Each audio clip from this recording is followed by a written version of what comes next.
this Ja Morant situation is multi-layered, and right now, there's two parts to it because Ja's future, everyone's talking about it in Memphis, but also Memphis's future in Memphis is on the line.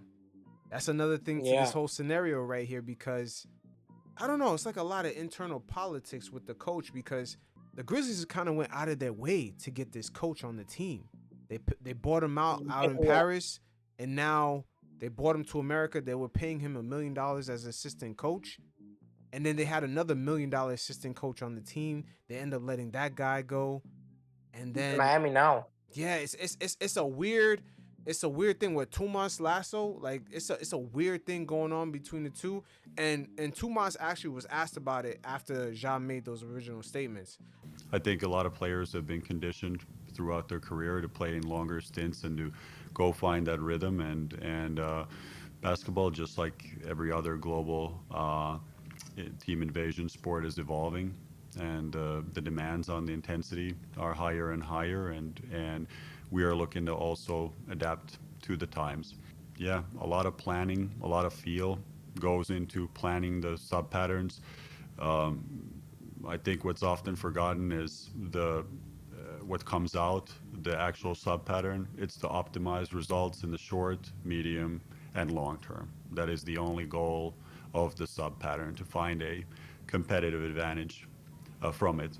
There's some, like, it's a good question to ask because you could say, okay, what are you maybe not getting if you're getting intensity and pace being one of our key components to some of our, especially here in the early season, you might be sacrificing some, let's say, chemistry within the units because they might play shorter times together, or it might be more substitutions in an NBA game that already has a lot of stops in it. So I understand the concerns, and we're after the best overall result, like I said, in the short, medium, and long term.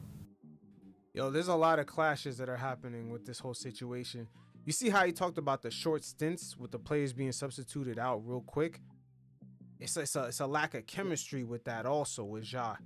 Like that's hard to get used to, and also we're battling the Euro kind of game. He's kind of trying to implement that into the NBA. True. That countless like kind of free momentum, free flowing offense, and at the same time, the NBA is still evolving because right now there's a lot of pace and space as usual as the last couple of years. But the only thing is that now the big man is kind of reinserting himself back into the league. Like some of these lineups for these championship contending teams are a lot bigger, man. Look at the Houston Rockets. That's a prime example right there. And the Grizzlies, low key, they have some players. Jalen Wells, Cedric Coward, the 11th overall pick. He's playing pretty good. So, what do you think is gonna happen with Ja? Do you think he's gonna fit into this overall mold because his game is it's been coming down the past couple seasons. Bro, I think with the Memphis Grizzlies, right? I think the problem has been is availability. What happened is Memphis last season wanted to implement a new style, so they brought in the two assistant coaches from European style. They want to implement a more European and a more system kind of basketball instead of a free flowing, a John Morant heavy style of basketball. So when it comes down to that, obviously you look at the what was it, 2023 and 2024, right? Where John Morant only played 10 games, if I'm not wrong. It was the season where he had the injury, he got suspended for the guns and all that stuff. Yeah, So, bro, when you look at it, bro, the Memphis Grizzlies, they had to make a pivot. But what happens now in 2024, 2025 is a pivot. You still were able to win half your season through the pivot, whatever. You fired Jenkins. You kind of go back to the John Morant heavy basketball. And then, you obviously get eliminated. So a lot of it, it's like Memphis Grizzlies, they rightfully made a pivot, right? Because John Morant has shown that he's not consistently available, but at the same time, you also penalize your franchise player who could do a lot more than like Sensi Almeida, who's shooting the same amount of shots as John Morant, which is unacceptable. And same with it seems like problems also coming down with Jaren Jackson Jr. Because I saw that the coach and Jaren were having a conversation on halftime. So it's like, bro, you're upsetting your two franchise players. At the same time, it's like, we None of the role players like Wells has had a dip this season. but we've Since seen he's this playing bad. before. No, we haven't seen this before with David Blatt out in Cleveland. Like a lot of these Yeah. European coaches come to America and try to implement that free flowing kind of community offense, but the NBA does not market itself that way. It's a No, the showmanship NBA is league, two I would say. personalities. It's two personalities, right? The Mhm. NBA, it's all about who are like people are not coming to a Memphis game to watch Jalen Wells. They're going to watch, Jaren Jackson Jr. and John Morant. And when you're not feeding them the ball, when it's free flowing, like I said, Santi shouldn't be taking the same amount of points as Ja. Even if Jaws has shown a decline shooting around the basket, his behavior, his leadership, all that stuff, bro. Regardless, Josh shouldn't have to, relegate his shooting, even if he's on a slump. You should keep feeding him the basketball, Mhm. especially when you're paying him like a franchise player. And on top of that, rightfully so, Josh pissed because he's due for an extension this offseason. It's almost like the coach is looking for old world obedience with it's clashing with like Ja's ego, with new world ego.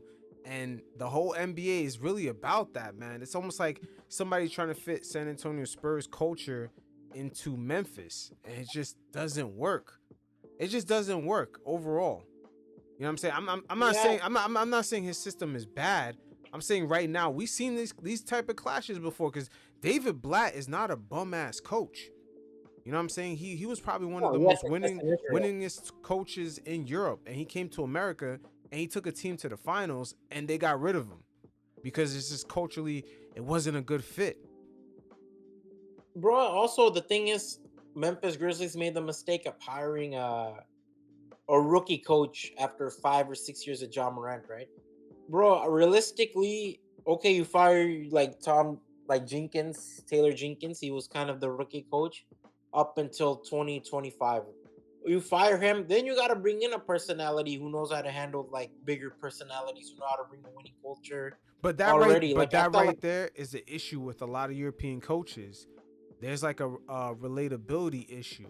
I think that's the problem David Blatt had. You know what I'm saying? Like for example, right here, listen to John Morant after this whole incident, and he spoke to his coach. You can tell that they do not even have a relationship just from the way he sounds. There's almost no connection beyond just we're working together. Were you and the coaching staff able to talk about what happened Friday and move on? Y'all asked that question to them, huh? What about for you? Y'all asked that question, so y'all know the answer to that. Do you feel like everything's been resolved? Yeah. They told y'all that, right? Well, yeah, but There we you didn't go. hear it from you. Obviously, they can't go and tell y'all something I ain't say. You feel like you get the same joy right now that we used to see from you? No. Why not? What can be done to get it back? We'll see. Do you think you have a good relationship with the franchise Yeah. in general? Yeah. They told y'all that, right? I didn't say anything about that. If I had a good relationship, I wouldn't talk to them at all. So, and we had our combos over these. Do you have any regrets about the way you played on Friday night in the second half? You said what? Do you have any regrets about the way you played in the game? I'm not talking about the That's your post-game home stuff. run question? Sound like a bait question. Yeah, bro. I think what it comes down to is a personality clash. Like I always believe, like if you're a European style like offense, it makes sense in San Antonio because all your players are what 21, 22, like 19, 20, 21, right? In Memphis, you're kind of dealing with big boys along with kind of younger role players. But at the end of the day, when your two franchise players are defensive player of the years and all NBA players, they're not going to really listen and lock in. But if you brought in someone like a Tom Thibodeau, and we saw that with New York, he can really change your culture. He can bring a more of a winning attitude. And that's one thing I have a criticism of the GM. There was lack of interviews. It seemed like they weren't willing to interview anyone for that coaching job. Like, why not take a couple of coaches, interview them, feel them out, Mike Malone or Tibbs or whoever was in the market, Mike Brown. Wait, you know why? I have the answer to that. Why? It's because it was already a plan from the jump. They inserted him and he controlled the offense as the assistant coach. Remember, they spent $1 million buying him out. And they paid him about the same amount to be the assistant coach, and then gave him the responsibility of the offense while Taylor Jenkins was still head coach. The fix was already in. And at the same time, they already had another $1 million assistant coach that they were paying. So it's a lot of internal politics, man. But dude, in my opinion, there was already a lot of red flags with the coach because, bro, you look at it. Like, you look at Memphis last year, they ended up half the season over a .500. I believe 3rd seed in the West. I'm not like a high top 5 seed. Then they drop once they start playing .500 teams. So my thing is, bro, this is not a team that's very. This was not an offense that was very sustainable to really make a deep run. You saw Oklahoma; they exploited everything. So now you're seeing. Now it's like a whole conversation of, was this guy a perfect coach? Should they have looked more? Should they have sticked him to more being a more of a maybe assistant coach? Who knows? But they should have taken in more interviews, bro. Like, now you ruin the dynamics of your team. Now your franchise player is gonna try to look somewhere else. But hold on, but in a way, that narrative, like you said, with them subpar, there was sub 500 against all the good teams. Actually, I don't think they beat any of the good teams last season. But people think, but the narrative is it's around Taylor Jenkins, when the whole time it was Lasso that was controlling the offense. That was a known thing. A lot of insiders in with the Grizzlies have stated that Lasso, the offense was designed by him the whole time. It was like a no screen offense, right? Like, oh, you swing the ball, there's not, bro. That's only sustainable until the game gets slower. And Memphis saw that once the game got slower, you need someone to have the ball in their hands and really get cooking. That's supposed to be Ja Morant. You're a Knicks fan. You know when the game is slow, you're not throwing it out to OG Anunoby or Deuce McBride. You're like, hey, Jalen, you take over. Memphis, it was a swing offense. At some point, defenses are going to figure it out. Your main player is not going to be in rhythm to really take defenders one-on-one and create opportunities for others. Yep. Ja's averaging 20 points per game right now, shooting 39% overall. That's like early 2000s numbers, man. Like, that's kind of crazy. Bro, with this modern day spacing is horrible, when you look at the modern day spacing. And so someone who's like as skilled as Ja, I'm looking at some of the games. I think it was Blake Griffin criticism on Amazon. He said, man, he doesn't look locked in. And it was true. You watched the Lakers game. He wasn't locked in. He's shooting jumpers. He's not driving into the basket, not really involved in the offense. So it's pretty clear that there's something going on in that front office, in that organization, that has led to this. It's pretty clear that there's not a good dynamic between the front office and the head coach. And, obviously the front office is to blame for a lot of their incompetency throughout the years and some of their draft picks, etc. But also, I think a lot of it falls on Ja Morant, too, and his antics. You look at it. I was thinking about it earlier a couple of days ago. I'm like, man, what caused the downfall of Zion and Ja? It was that 2023-2024 season where we saw them not even on the court for 90%, 85% of the season. Now we don't think about him. We think about Victor Wembanyama being the future of the NBA. And these guys were drafted only 6-7 years ago. So the NBA is always a changing league, right? Yeah, and that's something that Ja had to realize, because obviously Memphis obviously realized that, we can't bank on a person missing 100 or so games. But it's interesting you brought up Ja Morant and Zion. Like, they kind of do have a correlation, because in the past 2 years, they keep measuring both of them, how often they attack the hoop, how often they're even dunking. And Ja Morant, year by year, is going down. And right now, Tim Bontemps, I don't know if he has something, like he has like a bullseye on Ja Morant, but he stated that he has evidence that Ja Morant isn't even a top player in the league. Him and Kevin O'Connor have been making heavy statements on that, taking a lot of digs at Zion. Not Zion, Ja. Ja, yeah. And I believe Tim Bontemps, as we're going to get into the second part of this, I believe he knows something internally, because he also did a different segment with ESPN very quietly after Ja Morant's second gun incident. But first, we're going to play his initial statement about Ja not necessarily being a top player in the league. I mean, I'm not even sure he's a top 10 point guard in the league. I mean, it's an incredibly deep position, but Well, he's a top 10 talent. Right, no, but he's not sure he is. I'm not sure he's a top 10 talent either. At this Talent, point. one of the most talent, no talented- question. Well, Production. hold He's one on. of the most hold talented on. players in the league. No, he's first of all, he absolutely is not at this point. He absolutely is. No, he's not. Talent, he is. He's a point Production guard. is Hold on. different. Now wait a second. Let's just stop. I'm saying we need to really examine the situation.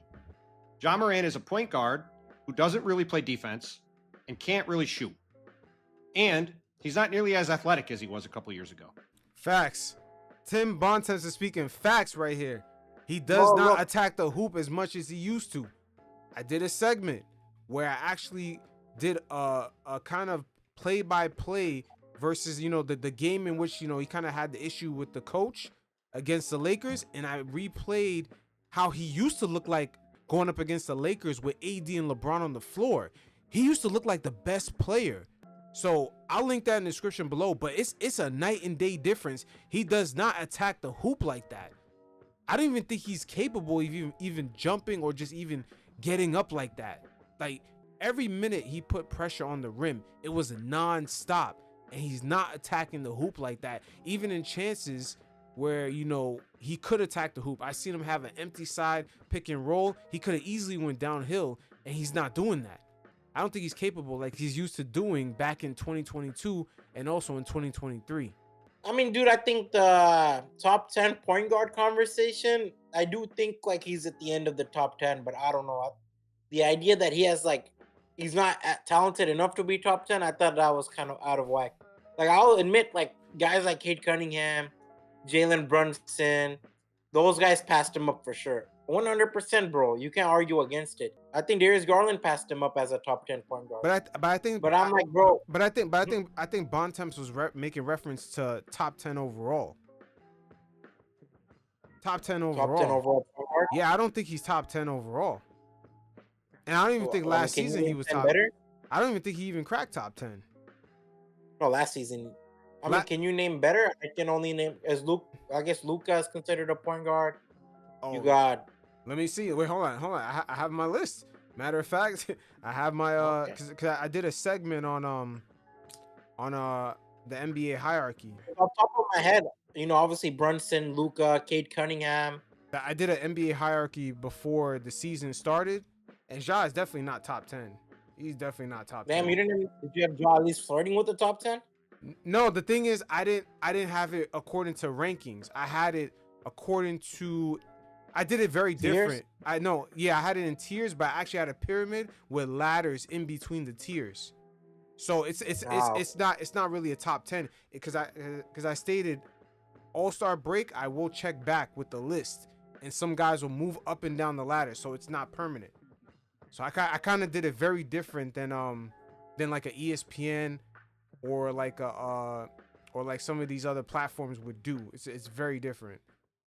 It's not really matter of fact, I'm gonna send you a screenshot of it. So players coming into the season I had above Ja, Jokic, SGA, Curry, Luka, Kawhi, KD, Ant-Man. Yeah, I'm talking point guard. Because the discussion was point guard. No, not point. No, that's not what Bontemps said. Bontemps said he's not a top 10 talent overall. Okay, I agree with that. Yeah, he's not. So like, just looking at my pyramid, he's definitely not top 10. He's not better than AD. Even though AD came into the season overweight, AD last season when he came into the year, he was killing it. He's not better than even I wouldn't say he's not even better than Jaylen Brown. I wouldn't even say that. Jaylen Brown has a better impact. He plays defense. Jaylen, bro, I'm gonna be honest. I have Scotty Barnes over Ja Morant. Yeah, I have James Harden over Ja Morant. Jalen Brunson, Wemby, J Dub from OKC is a better player. Yeah, Donovan Mitchell, James Harden, Kawhi, KD, Luka, Anthony Edwards, Stephen Curry, SGA, Giannis, right there. Jokic. That already he's outside of the top 10. He's outside of the top. Yeah, Jalen Williams. He might even be outside of the top 15. Dude, he's outside of he's top 30, top 20, top 30, bro, at best. Yeah, like the way I did my pyramid is not really based off of the way these guys are marketed. It's based off of the impact in the league today. Ja Morant has declined Bro, I'm not gonna lie. As terms of impact, I haven't seen the player decline this fast. Yeah. Do you see my list? Yeah, I see it. Yeah, so the tier 3, because there's one below the tier 3, that's guys that are perennial all-stars. But the tier 3 are guys who made the all-star or who could be left off the all-star team. So that's the way I did it. And as you can see, I have ladders. So mainly tier 2 are guys that normally make the all-star team. I actually moved J-Dub up into tier 1 based off of what he did last season. Eventually, I'm Jalen Brunson, I bumped him up there too because I made adjustments while I did the video. But yeah, bro, I'm not gonna lie. A lot of your tier 3s, they're gonna be bumped up big time, bro. Randall's having a crazy season. Kate Cunningham's having a crazy season. Yeah, a lot of these guys. Maxi. Yeah, tier 3 is really perennial all-star guys who made the all-star team or are perennials. You know what I'm saying? Or guys or guys who you know what they say, get snubbed. You get snubbed off the all-star team. But tier 2, as you can see, tier 2 is very crowded. The only person I put out of tier 2 I expect to graduate up is I put J-Dub up in tier 1. Jamal Murray, if he continues strong, I could put him up in tier 1. Bro, Cade is gonna go tier 2. Cade is gonna go tier 1. Cade is gonna go tier 1, but Cade he at least gotta get into the second round. Yeah, because Cade is crazy right now. Yeah, bro. he's crazy right now. But again, the tier 2 fits him because he's a regular all-star. But when you start getting up to tier 1, you have proof in the playoffs. Yeah, you have proof in the play. Like you're kind of like a steady. People know what they're gonna get out of you in the playoffs. That's the real tier 1 status. Is that why Embiid is tier 1? Embiid is still tier 1, but I want to check back because I have him tier 1 based off of what he's done. You know, he's a guy, you know what you're going to get out of him in the playoffs. This is before we see his health. This is coming into this season. So Embiid right now, I'm still like, you know, I'll still leave him up at tier 1, but come all-star break, I'm going to judge what happens this season. It's not based off of last year. Once it hits all-star break, it's all going to be fully based off of what's going on this season. I expect Jamal Murray to be in tier 1. James Harden, he's killing it. Yeah, James Harden is going to get bumped up to tier 1. If Wemby keeps the Spurs at a top seed, I expect him. He's the only one I expect to be in tier 1, and by the end of the season, be on that ladder for almost superstar. Super for sure. Yeah, I expect him. Yeah, so like that's the way I did that list right there. But, Anthony Davis, I want to talk about later, bro. Yeah, he's someone I want to talk about later. Right now, I have him climbing down that ladder where James Harden is at, but he's on the downhill part. He's climbing down that ladder. Like him and the Mavericks, I want to talk about, bro, today. Yeah, but hold on, let me continue with the bond tips. I wasn't done with the bond temps clip. So, at one point, he was one of the most electrifying players in the league, unquestionably. I would absolutely not say he's one of the most talented players in the league at this point. And I don't think he's certainly not among the 5 best point guards in the league. I'm not sure he's among the 10 best. Like, I would just say flat out, Darius Garland at this point, I'd rather have Darius Garland than Ja Morant. For Darius Garland is not a perfect player by any means, but Darius Garland's an offensive engine by himself. He's a way better shooter. Like, Ja is, again, in a league where everybody's relying on shooting now, he doesn't really shoot it. He doesn't guard. He's not really available. And he's not as athletic as he was a couple years ago. So, you know, like, he's still a good player. Like, he obviously had the game winner the other night against Phoenix, had a nice game. Like, I'm not saying he isn't good. There's also a million good point guards in the NBA. We talk about it all the time. We keep talking about how there's not really a need for teams to go get point guards because so many teams have one. But, you know, to your point, big man, when you look at this situation, like, where are the Grizzlies going with Ja Morant? Why is it worth dealing with this over and over and over again when they now could potentially have 2 top, 8, 10 picks in this year's draft? They've got Cedric Coward, who looks like a good player. They've got Jalen Wells. They've got Zach Edey. Like, to me, I think you've got to look hard in the mirror about not only trading Ja Morant, but trading Jaren Jackson Jr. Like, he's just going to blow it all up. This isn't Yo, Bontemps is going ham, man. I'm not going to lie. The journalist is not wrong. I think with Ja Morant and Jaren Jackson Jr., I think the experiment is done. The problem is Jaren Jackson Jr. is on a brand new contract he signed during the offseason. and John Morant, obviously, he's looking for a new contract, and I think the main problem we're forgetting, bro, it's like the Memphis can trade John Morant, but who's taking that bite? Who's gonna actually bite for John Morant? I've seen a lot of fans want him to go like Minnesota. My thing is, why would Minnesota sign or take John Morant? You're gonna have to gut your roster. Either you're gonna have to give up Julius Randle, who's crazy this season, Rudy Gobert, who's one of the best defenders, one of the best big men in the league. Who honestly, the big man position is very valuable when you're going up against Jokic. And Rudy Gobert, he was great against Jokic the past few times he's played him in the playoffs the past few years. And obviously, McDaniels, that's obvious. Everyone knows how important the small forward is. So it's like, who's really going to take the bite? Will Miami take the bite? Miami is an organization that's didn't even bother taking the bite for Damian Lillard, let alone someone like John Morant. I feel we don't have to go deep into like who's going to take the bite for Ja, because the way this new CBA works, teams can't just surprisingly pop up and take on a salary like Ja Morant unless they're a really shitty team with a lot of young players that could afford to absorb his contract. But I think it's more than likely that the Memphis Grizzlies could end up getting rid of their coach than Ja leaving the team. Because that's the more logical. Because remember, they are making money from selling tickets with Ja Morant being a draw. They are making a lot of money. That's another political side that you could look at things. They are making money. Not only that, you're not going to let him walk for nothing. Exactly. But teams are also not going to take on his salary as easily. The NBA is just not set up like that today. It's just not. Why would you? Someone was like, his values plummeted. He's a free agent. If Minnesota, if Miami are actually he's not a free agent. His contract is up in 2028. But he's due for an extension, right?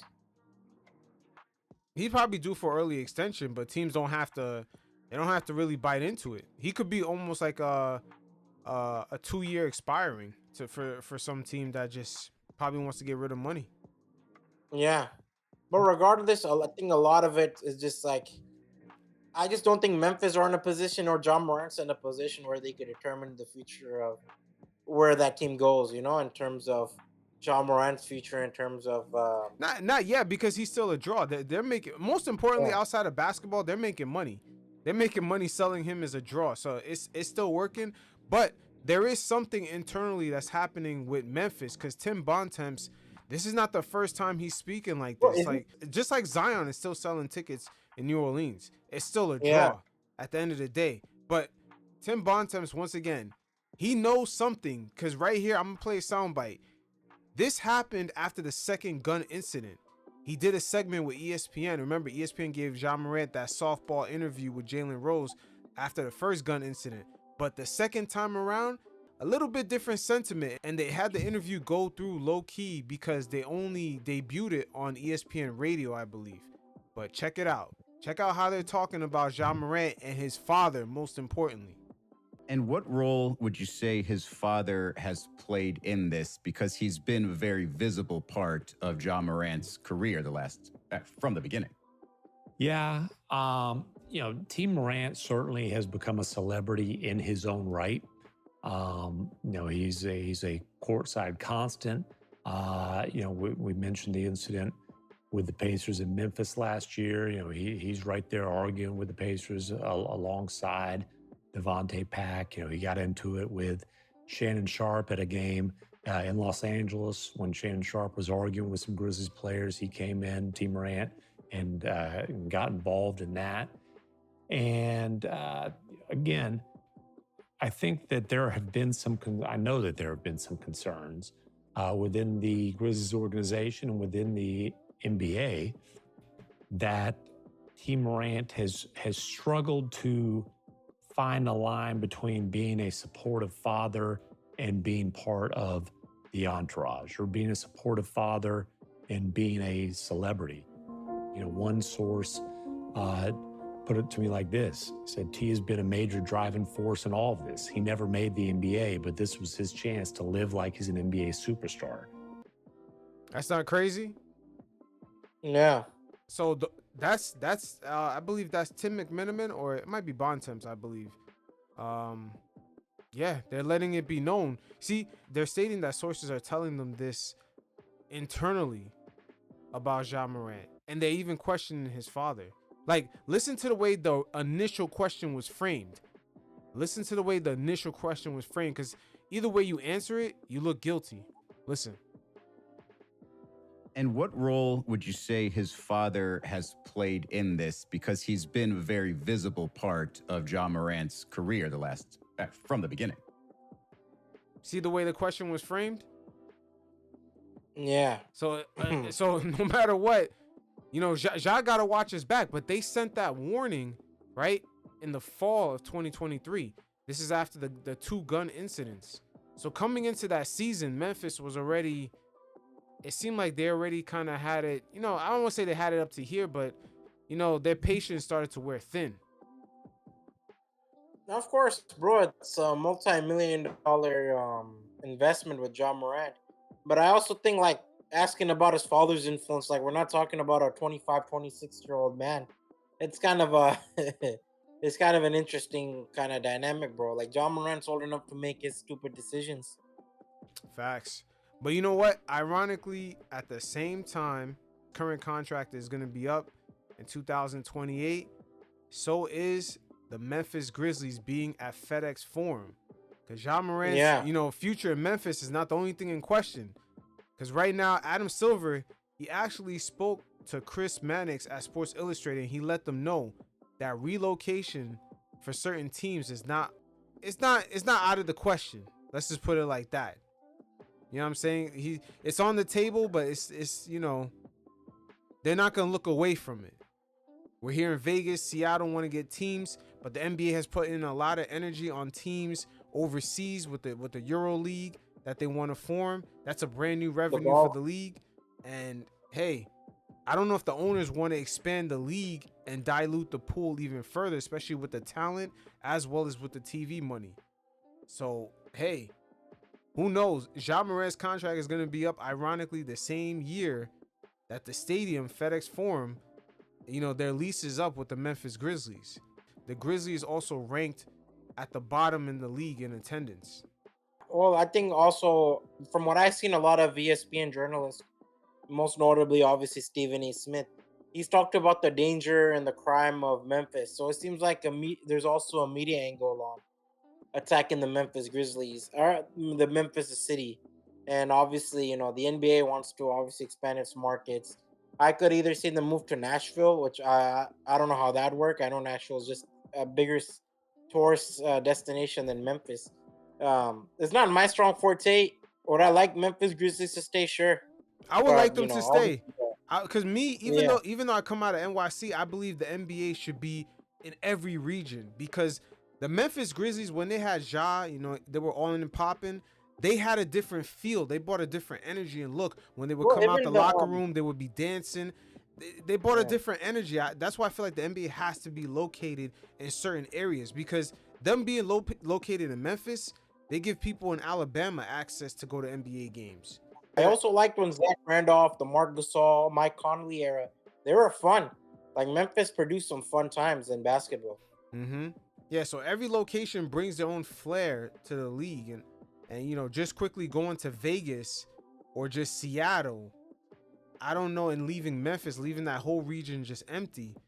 The Grizzlies are not going to have that same aura that they had with Ja when they were in Memphis, with the dancing, with the music, just the overall culture, the way it is over there. I feel like the league can't forget certain pockets of the country because it brings a different flavor to the NBA. Obviously, like, these are working class cities, bro. So a lot of their economies are tied into these sporting events. This is New York, bro. People don't go to Memphis for like vacation, or it is in LA, or it is in Miami. It is in Vegas. It's a working class city, bro. But also some of these places that they want to relocate the teams, the cities are very corporate. They're not, what I'm saying? They're not going to bring a certain flair to the NBA like it once had. Like, Seattle does deserve a basketball team, don't get me wrong, but Vegas, it's still an unproven market. It's a tourist market, bro. Yeah, it's a tourist market. In Vegas. It isn't. Yeah. Yeah, of course, Vegas is, fun for people to go to, but what kind of energy are they gonna bring to the league? Like, are they gonna bring their own kind of flair, like how the team was in Memphis? Like, I just don't see it. You know, same thing for like even like the Oakland Raiders. They went to Vegas, but the Raiders don't even have the same aura like they did when they was in Oakland. No, hell no. It's not Bro, even it's close. like Memphis, like Vegas only works for like boxing and UFC events if we're keeping it real, you know? Yeah, I mean that's crazy. Yeah, That I don't know how it would work with the 82 game of basketball. Like, how does that work? Yeah. How often are people actually going to make the drive? Or are people going to attend back-to-backs?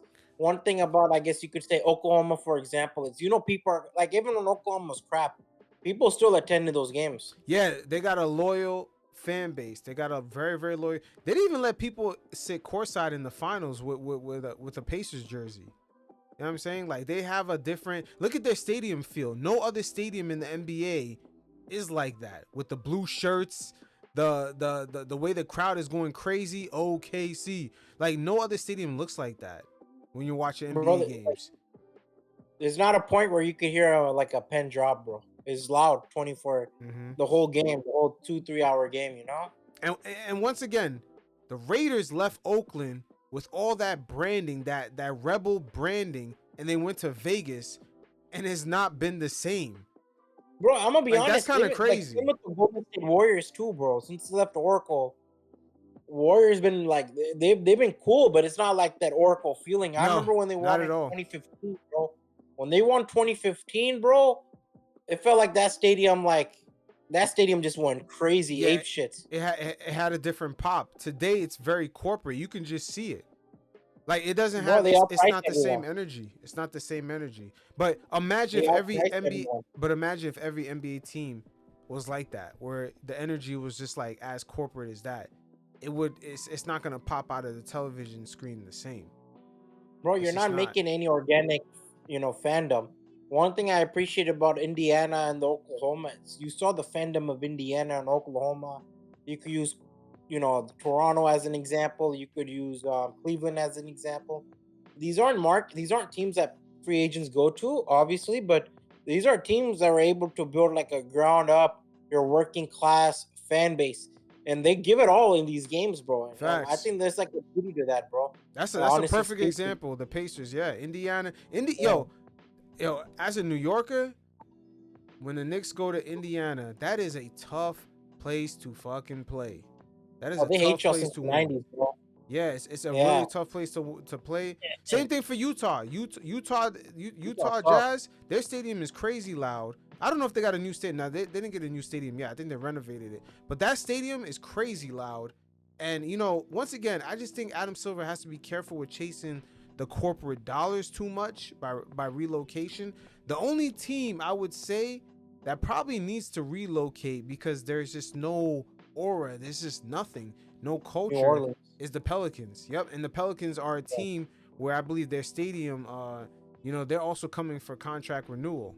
And I think the NBA should strongly consider moving that team until they find an expansion owner who's willing to bring a culture down there. Because the whole time, I believe the owner is the same owner for the Saints. They care about football more. It's very, very obvious. Yeah, I think the Pelicans are like fifth priority, bro. To be honest with you, like the people care more about the Baton Rouge University, the LSU, than they care about the Pelicans. Even in basketball, they care more about them.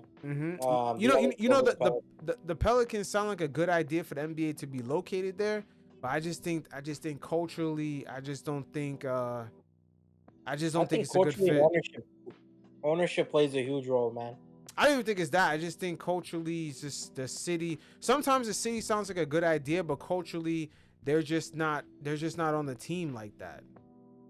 Because you tried with Chris Paul, you tried with Anthony Davis, you tried with Zion Williamson. Yeah, it just doesn't work. That team with that city. Because Anthony Davis was not treated like as a big deal at all in New Orleans. Not at all. But Adam Silver, they got plans with the international basketball. I'm not a fan of the European idea, bro. I'm gonna be honest. I'm not a fan. I understand it. I think it's genius. For money wise, it's genius because the European leagues, they do not know how to monetize like that. They need the NBA's help. They need the NBA's help. They do not know how to commercialize their sport. Their sport is too, there's just no flair to it. Like some of their most popular teams are struggling financially. That tells you everything you need to know. I get the NBA wants to bail them out, bro, but I don't know. I'm not a fan of incorporating them. Not bail them out, to show them how to make their league an entertainment product. Bro, but let's be honest, bro. Teams like players don't go to Toronto. I doubt they're gonna go to France. They're gonna go to Germany to play basketball, bro. If they're not going to a different country up north, I doubt they're gonna go up to Europe to play basketball or Israel or whatever. No, it's not about the NBA players. It's about what I think the NBA is really doing. They're establishing a foothold there because low key they want to make a pipeline to get into the NBA through Europe, because it's not only about the professional teams, it's about the club teams underneath. So what happens when the NBA establishes, let's say, a 12-team league, and all 12 of those teams have a youth 17, a youth 14, a youth 13. Once they start having those teams, you know how many American kids are gonna go over there, go to school, 5 days a week, practice all week, play one game a week, and just do training, and then that league has NBA connections, and they could easily get into the league. It's an easier path for the NBA to actually train the players that they want them trained a certain way, because it translates into the NBA. They don't want a bunch of LaMelo balls coming from AAU. They don't want that. They don't want they don't want a bunch of Jonathan Kumingas taking 7 years to kind of get into a professional basketball flow and just get that AAU system out of get that AAU system out of them. Same thing for Jalen Green. They don't want that type of talent coming into the league relentlessly. It's unpolished. Bro, but I'm saying is, how do you incorporate that into an 82 game system, like 82 game per season system, bro? What do you mean? These kids are gonna start having options to get into the NBA by declaring that they're professional. You're talking about like integrating Europe into the NBA, right? No, it's not integrating Europe. It's a pipeline to give kids in America. Hold on, like NCAA or it's let me finish. It's a pipeline to make American kids professionalize. If they're good at age 9, 10, 11, 12, they can go over there and they'll play for the semi-pro teams underneath the professional teams. And if they're like Luka and they're really good, they'll get promoted. They don't get promoted based off of age. They get promoted based off of skill. It's a difference. And then by the time they come into the NBA, they've been a professional since they've been 9, 10 years old, just like Luka. That's what they're looking to do. So I guess you're saying a transfer program. It's not a transfer program. It's just an option for the NBA to have a different pipeline, because what's coming out of the NCAA, the one and done, and also the AAU circuit, it's just not working, bro. It's just not translating fast enough. It's not translating fast enough. Like, these guys have way more raw talent, but it's just very unpolished, man. It takes 7 years to just acclimate them into the NBA system. It's too long. The pipeline's fucked up. I saw Silver trying to make it like into FIFA, and I'm like, bro, this shit's not gonna work, bro. Like, no, he's not trying to make it into FIFA. I think what it is, it's a different revenue. It could show Europe how to commercialize, and it's also good for streaming, because if they build a good enough European product, they can sell it for streaming, and they could also eventually integrate it with the NBA, do like an in-season tournament where it's like different leagues, just for like a week. They could do a cross promotion. Cool. Yeah, they could do a cross, and then when they do a cross promotion, they could also do a cross promotion for the youth teams. Now you could see the American kid that's super nice. He's been a pro since he's been 9 years old, and he's just like Luka. He's 17 years old, but he's playing with the professional team. And then by the time he comes back to America, he's nice as fuck. He's been a pro for years. Like, to me, this is a better option than all those AAU private teams where parents are like paying their way for their kids to get on certain teams. Kids are flying here and there. Yeah, it doesn't make any sense. That's why all your MVPs have been European, because it's not like they're better. they have a better youth system than the American kids. Bro, they have a better basketball foundation than American kids now. It's not the American kids' fault. It's a system that they're in. Of course, bro, it's your teacher's fault why you failed the test, right? At the end of the day, Nah, it's like that, you know. Not really. It's the culture. If you go home, your parents don't care if you do your homework. It's the culture. It's the same thing with American basketball. The culture is, if you're a kid, you're super nice. AAU team is gonna fly you out to play here. Then the rules are different. The shot clock is different. There might not even be a shot clock. The hoop height is different. Meanwhile, the European kid like Luka is playing under one hoop size. 1 week he's learning how to post up. The next month he's spending a whole month on passing, and then by the time he's like, and then he keeps getting promoted based off of his skill, not his age. Meanwhile, you have 15-year-old kids that are 6'5" playing against 15-year-olds. Meanwhile, he could be playing against 18-year-olds. You see the difference? Yeah. It's a major difference, man. Like Adam Silver is actually starting to. It's a very slow process because it's gonna happen very gradually. But the NCAA, people think that they got stripped of talent now with the NIL. It's even gonna be worse once Adam Silver gets this shit going in Europe, and you have these kids going pro at age 9, 10, 11 years old. They don't have to worry about going to this shitty AAU that was created by some dad that's trying to live out his glory days. You know what I'm saying? Like, yeah. Or dreams of making the NBA. Yeah, or the politics of a Nike camp versus, you know, a Nike player can't play an Adidas player. You know what I'm saying? There's too much of that politics, man. Like, it's the American youth basketball system is really all over the place, man, to be honest with you. It's all over the place. Do you see it with the NBA's? Like, you see that with the drafts and the younger like players coming in. The Europeans, they come in more polished and more developed, and a lot more of a maturity. If you see, like, they're able to carry themselves a lot better in terms of media presence and everything. Mm-hmm. Where I think Americans, they kind of had a hard time of that thus far.